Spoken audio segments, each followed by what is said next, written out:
So we have been talking about the Bruce Springsteen Super Bowl ad, and we have, it's called The Middle, where it calls on Americans to unite. Now, some people absolutely loved the message, and of course, others just love Bruce. Other Republicans and Democrats are both panning the ad, so let's take a look. There's a chapel in Kansas, standing on the exact center of the lower 48. It never closes. All are more than welcome to come meet here in the middle. It's no secret. The middle has been a hard place to get to lately, between red and blue, between servant and citizen, between our freedom and our fear. Now, fear has never been the best of who we are. And as for freedom, it's not the property of just the fortunate few. It belongs. All right, guys. So we have a couple of guests, or I think we have at least one guest able to join us this morning to kind of talk about the message of the ad. So we have Republican Matt Rooney from the New Jersey conservative news site Save Jersey. Matt, how are you? I'm doing great. How are you? Good. Thank you. Thank you so much for joining us this morning. So tell us, what did you think of the ad? Well, you know, the message of the ad itself is great, but as with everything else in life, you have to look to the context. And the gentleman, the boss, that Jeep decided to deliver this message is one of the nastiest partisans right now in the entertainment culture. I'm sad to say it because I'm a Jersey guy, grew up listening to Bruce's music, and I like most of it.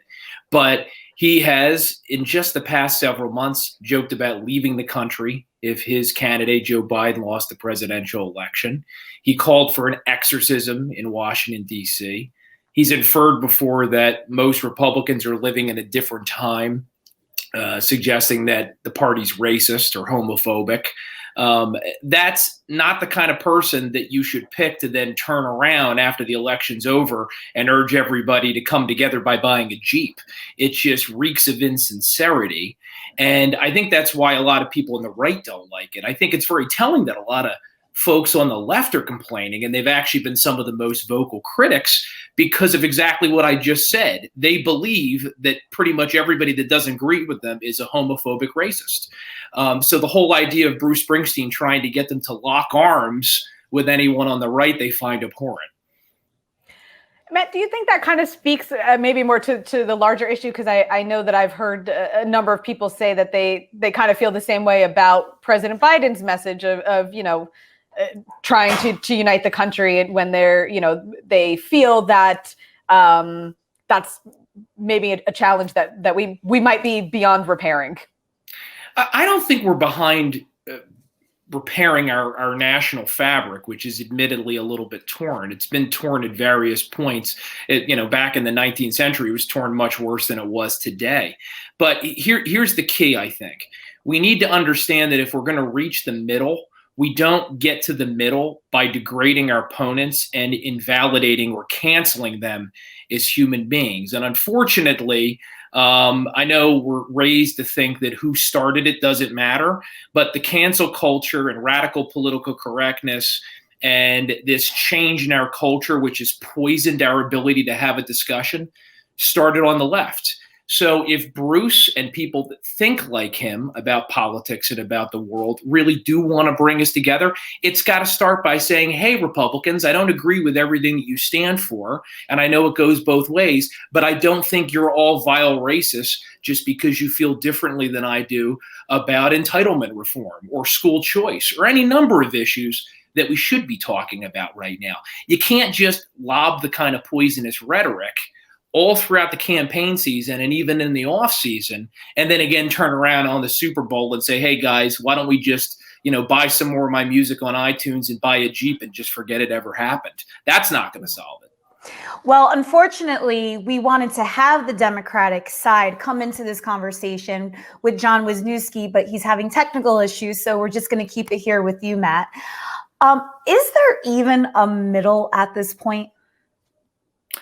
Well, you're definitely not going to find that middle on social media because as anybody who's had a social media account knows, unfortunately, our tech overlords have designed a system which actually amplifies not only fringe opinions, but also profits off of keeping us at each other's throats. So you're not going to find it there. But yeah, I think in your average American small town, in your average city, most people are fundamentally the same. They want to get up, they want to go to work, they want to earn their own money, and they want to keep most of their own money. And they also want to take care of their neighbor, but they also don't want to constantly be told that they're evil or wrong or somehow un-American for wanting to keep most of the fruits of their labor and be able to take care of their family. I mean, those are basic human traits, and they used to be the core of who we are as Americans. But increasingly, some of the rhetoric we're getting from the left, it's making it harder and harder to see it. So, I mean, if I had some general advice for people, I'm not telling you to get off of social media, but maybe stop deluding yourself into thinking it's reality. It's most certainly not. It's distorted reality. Matt, I'm gonna jump in because we were able to get John Wisniewski on, and I just want to bring him into the conversation here, and initially get his take on the ad. Hi, good morning, John. Good morning. I apologize for the technical difficulties. Oh, it's that kind of day, so don't worry. Mercury's in retrograde. We're on it. John, what did you think of the middle ad, the Jeep ad from the Super Bowl? I was frankly a little confused by it. Were they trying to tell us buy a Jeep because Bruce Springsteen likes them? Were they trying to tell us buy a Jeep because of a middle?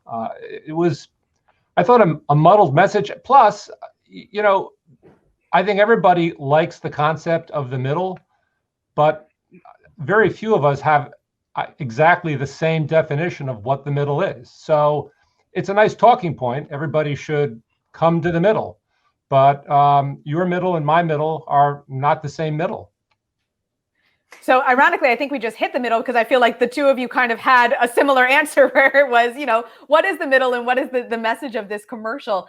Could it be? And only when Mercury is retrograde can Matt Rooney and I have exactly the same opinion. Because it was bound to happen eventually, John. Infrequently do we have the same opinion.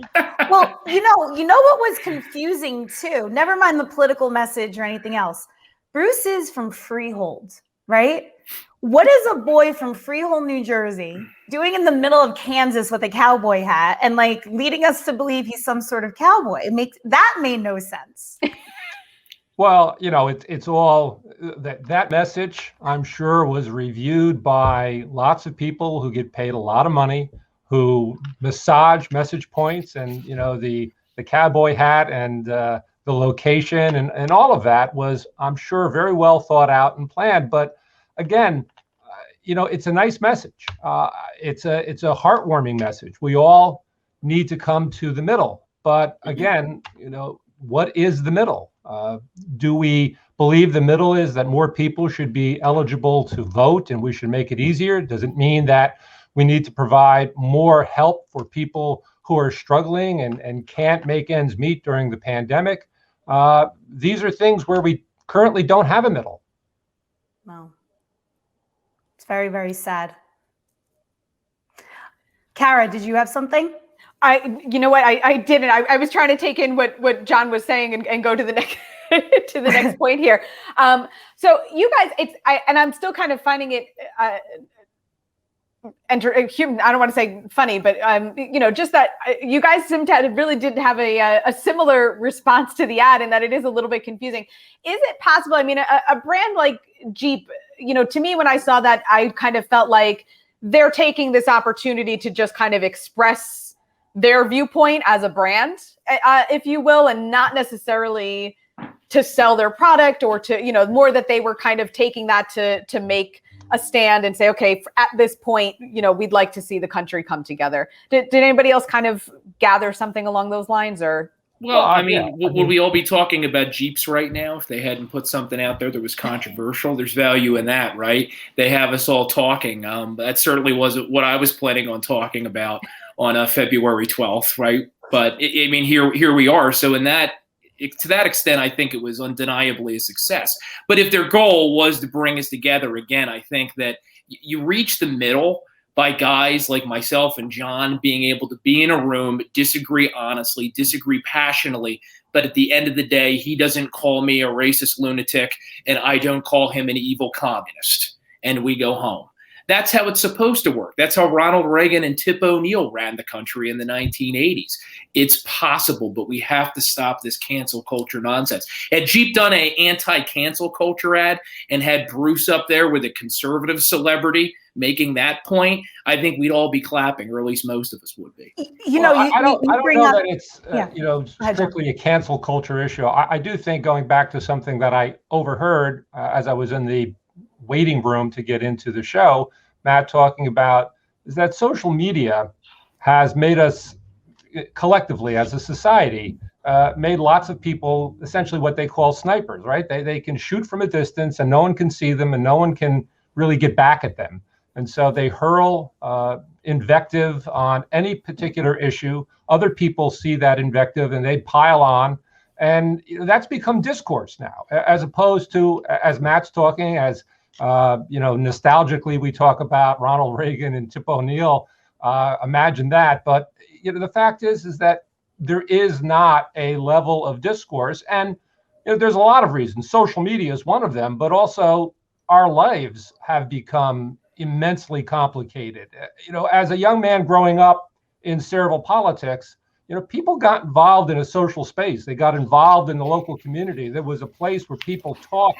There were events they went to. Now, people are so busy with their lives, so busy earning a living, and especially now with COVID, enforced restrictions, that we're all basically in individual bunkers, and it makes it hard to develop that sense of community. And if we're going to solve the problems we have to figure out a way just to have that sense of community, the civic space where if Matt wants to call me a leftist, if Matt wants to call me a socialist, he can, and I can explain to others why he's wrong. But we don't have that now. Yeah. And this is not we could go on about this, but we have to wrap soon. I just wonder if this commercial, the reunited States of America, would have been made if Donald Trump was reelected president. Something tells me I don't think so. But we can table that discussion for another day. Answer, not a chance. Not a chance, and especially not with Bruce. But I also don't think Bruce would have left the country. No. I think it would have been, it could have potentially been a different commercial, but it certainly wouldn't have been the reunited States of America. Yeah. Yeah. Guys, thank you both so much for your time this morning. We always appreciate it. We hope we were able to have a little bit of fun with this, as well as get some good discussion points in. Again, thank you both for your time this morning. We'll see you guys soon.